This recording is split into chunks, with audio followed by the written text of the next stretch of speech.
body of a 21-year-old Korean male was found on a casino skywalk after apparently falling 17 floors. A hotel guest spotted the body shortly after dawn. Checked in the previous day around 8 a.m. It sure looks like suicide.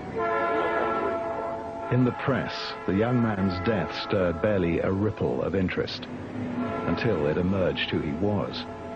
He lived on a palatial estate. His father was famous, a modern-day messiah. He's a great teacher, he's a great prophet, and a messiah. We see him as the Lord of the universe, the first person coming as God's representative. A convicted felon, he controls wealth beyond imagination.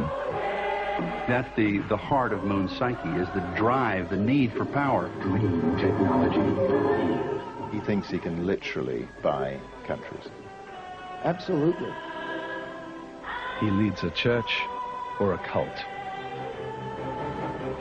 He's quoted as saying this, is that we want absolute control of the mind. And to me, that means brainwashing. He marries off total strangers. Reverend Moon is sort of a world's finest matchmaker. They're given a kendo stick, and the woman has to bend over, and the man hits her 3 times as hard as he can with the kendo stick. He crusaded against communism.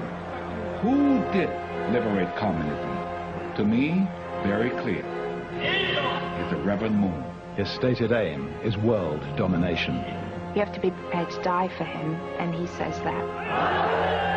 He's Sun Myung Moon, leader of the Moonies. He'd clap his hands and he'd say, where I'm going is to the kingdom of heaven, and I want you to come with me. All those of you who want to come with me, come ahead. The rest of you, out of my way.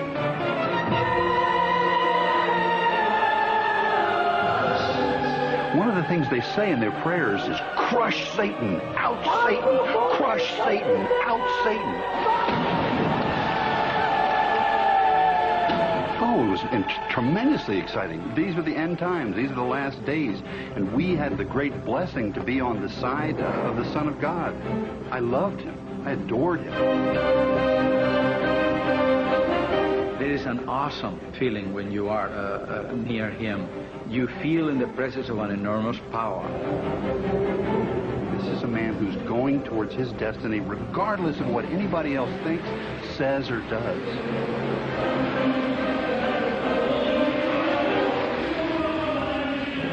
Moon says that from soon after his birth in 1920, in a village in North Korea, he was clairvoyant and could see the future. His legend is strange and fascinating.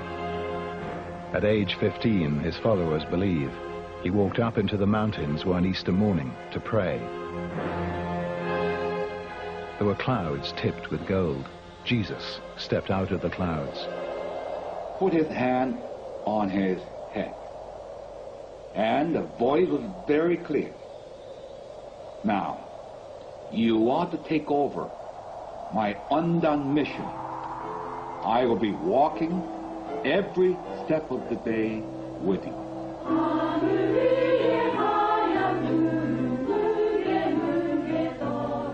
Moon protested he was unworthy, but Jesus insisted. To me, Reverend Moon coming to this world is the second coming of Christ. Well, his power is greater than Jesus because Jesus is working with him. So 2 is better than 1. And many people have seen this, spiritually. When Reverend Moon speaking, they see Jesus next to him. Then his followers believe other prophets appeared. Met with Buddha, met with Muhammad, met with the Confucius. He had many, many incredible spiritual encounters. So Jesus and the Reverend Moon are working together? Absolutely, absolutely. But not only, Jesus is working with Reverend Moon in America. In the Islam is Muhammad. In Asia, in Asia is Buddha. He came down from the mountain transformed.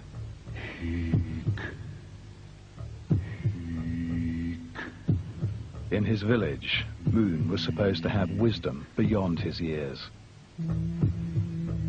He was seen to wrestle trees on the hillside in a state of trance.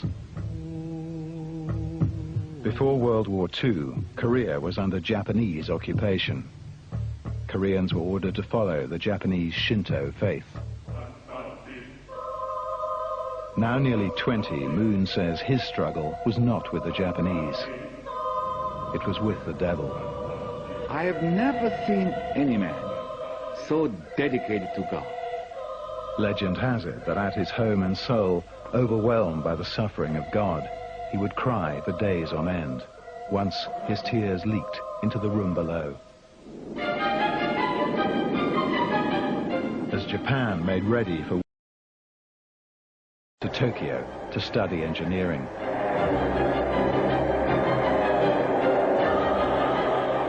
I asked him, why you don't go to missionary school, seminary school, why you go to engineering course? He's laughing, smile, and he explained, he's not necessary to theological seminary. Because God had told him that he was the Messiah. Absolutely, of course. As Moon saw it, evil began in the Garden of Eden.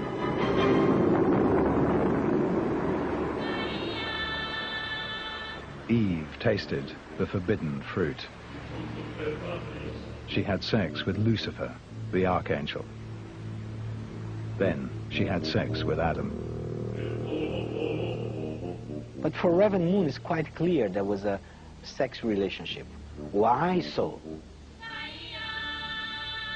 That's very simple, because what's the part of Adam and Eve they hide after that? If they have eaten some apple, they would hide the mouth, but they hide the sexual parts. Her original sin was transmitted to future generations.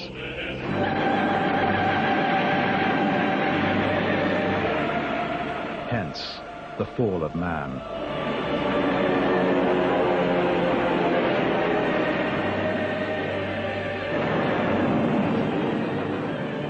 There was famine and pestilence.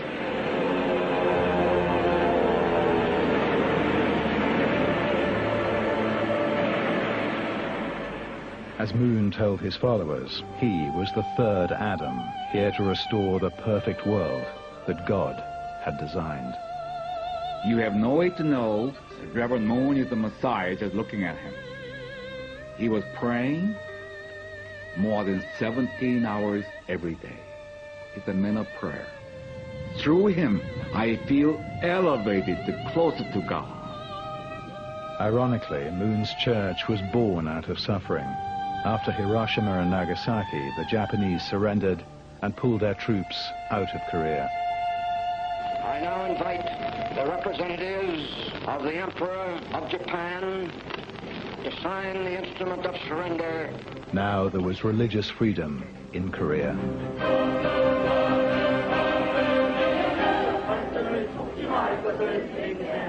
Back in Seoul, Moon got married.